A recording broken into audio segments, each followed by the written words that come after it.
Bismillah, Assalamualaikum warahmatullahi wabarakatuh.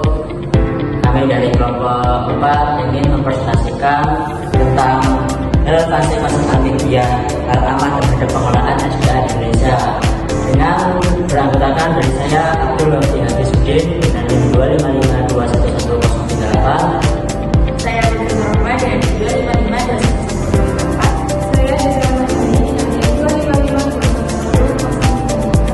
Saya Rehan Safaila dengan NIM 255211164. Dan saya Dapat Yamandra dengan NIM 2552143. Jadi yang pertama adalah al-media al-ama, yaitu satu, konsep kepemilikan umum dalam Islam. Yang kedua, tidak boleh dikuasai individu atau swasta. Yang ketiga, termasuk air, tambang, energi, sumber vital publik. Yang keempat, dasar prinsip amanah, keadilan, manfaat kolektif. Jadi, konsep kepemilikan umum dalam Islam adalah aturan bahwa beberapa sumber daya yang menyangkut kebutuhan hidup orang banyak tidak boleh dimiliki atau dikendalikan oleh individu maupun swasta. Yang termasuk kepemilikan umum adalah air, tambang, energi, dan berbagai sumber vital publik yang menjadi hajat hidup masyarakat. Landasan konsep ini adalah prinsip amanah, bahwa kekayaan alam adalah titipan Allah, prinsip keadilan agar tidak terjadi monopoli, dan manfaat kolektif sehingga pengelolaannya harus memberikan kesejahteraan bagi seluruh masyarakat, bukan untuk keuntungan segelintir kita. Kemudian kita lanjut ke pembahasan kedua tentang prinsip pengelolaan SDA menurut Islam. Yang pertama, negara sebagai pengelola amanah. Seperti kita negara punya tugas menjaga dan mengatur sumber daya untuk kepentingan rakyat, bukan untuk kelompok tertentu. Kemudian yang larangan komersialisasi kebutuhan dasar yang disebabkan adalah hal-hal penting hidup seperti air dan energi tidak boleh dijual mahal atau disalahgunakan. Dan kemudian distribusi manfaat harus adil. Di sini menjelaskan hasil sumber daya harus dirasakan semua orang, tidak boleh ke kelompok tertentu. Dan terakhir, perlindungan lingkungan dan keberlanjutan. Di sini menjelaskan seperti sumber daya alam harus menjaga alam agar tetap sehat dan bisa dimanfaatkan di kemudian hari. Oke, baik. Jadi yang ketiga itu ada kondisi pengelolaan sumber daya alam di Indonesia. Yang pertama, baik sumber daya alam diserahkan ke swasta awasi. Kemudian yang kedua itu bentuk komersialisasi tambang, privatisasi air, komersialisasi energi. Yang ketiga itu dampak atau tarif mahal, akses tidak merata, kerusakan lingkungan atau konflik sosial. Nah, yang A itu sendiri, banyaknya sumber daya alam diserahkan ke swasta atau asing itu, contohnya seperti konsesi tambang jangka panjang, privatisasi layanan air, komersialisasi energi. Kemudian yang kedua itu ada bentuk konsesi tambang. Itu contohnya kayak perusahaan besar mengelola tambang emas, batu bara, nikel, dan mineral lainnya yang dimanfaatkan untuk masyarakat di sekitar tambang kecil.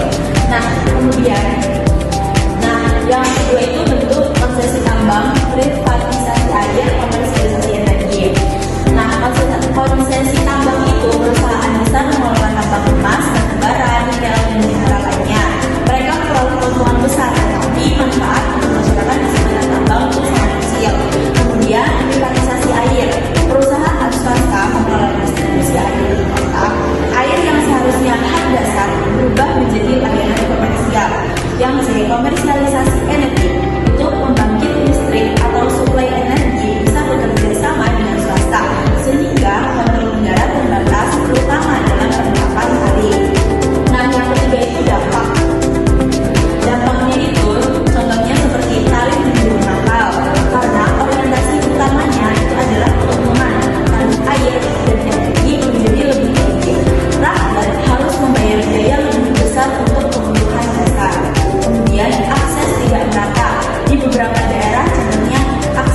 hingga membebani masyarakat.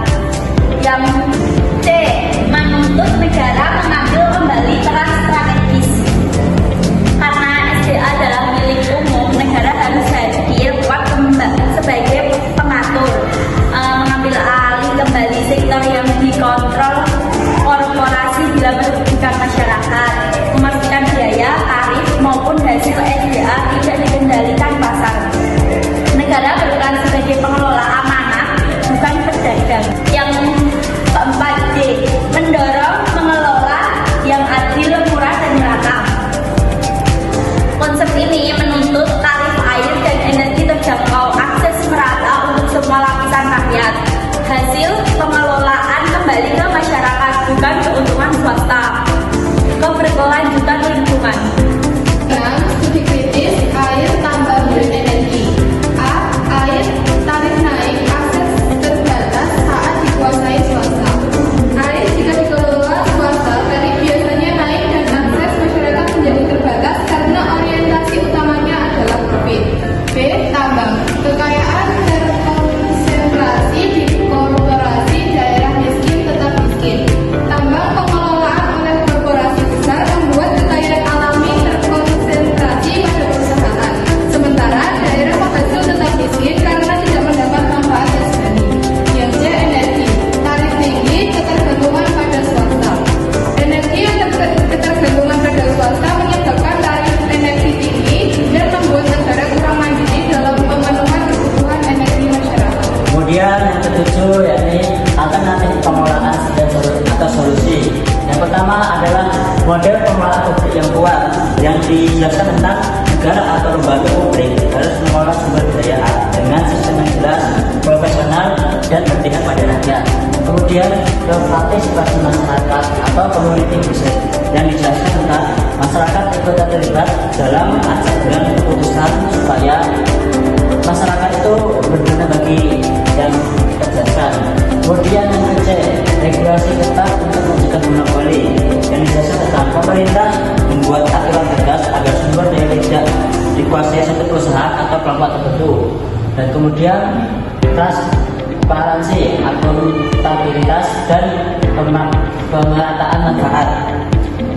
Yang dimaksud dengan ini adalah pengelolaan harus terbuka, bisa dipertanggungjawabkan, dan manfaat harus dirasakan seluruh masyarakat, bukan hanya satu kelompok. Nah, kemudian yang terakhir itu kesimpulan utamanya. Yang pertama, sumber daya alam adalah milik publik, bukan komunitas. Kemudian yang kedua, privatisasi banyak bertentangan dengan konsep kepemilikan umum Islam. Yang ketiga, perlu reformasi kebijakan untuk mengembalikan kontrol negara demi kesejahteraan rakyat. Secara keseluruhan, sumber daya alam adalah milik publik dan amanah negara, bukan barang dagangan. Privatisasi sering bertentangan dengan prinsip keadilan dalam Islam karena menjadikan sumber daya alam sebagai komoditas. Maka perlu reformasi kebijakan untuk memastikan pengelolaan sumber daya alam. Kembalikan negara dan manfaatnya dirasakan masyarakat secara adil, merata, dan berkelanjutan. Oke, mungkin cukup sekian presentasi mekanik kami mengenai relevansi konsep al-milki al-aman terhadap pengelolaan SDA di Indonesia. Kami kelompok 4 pamit undur diri. Jika ada kesalahan mohon dimaafkan. Wassalamualaikum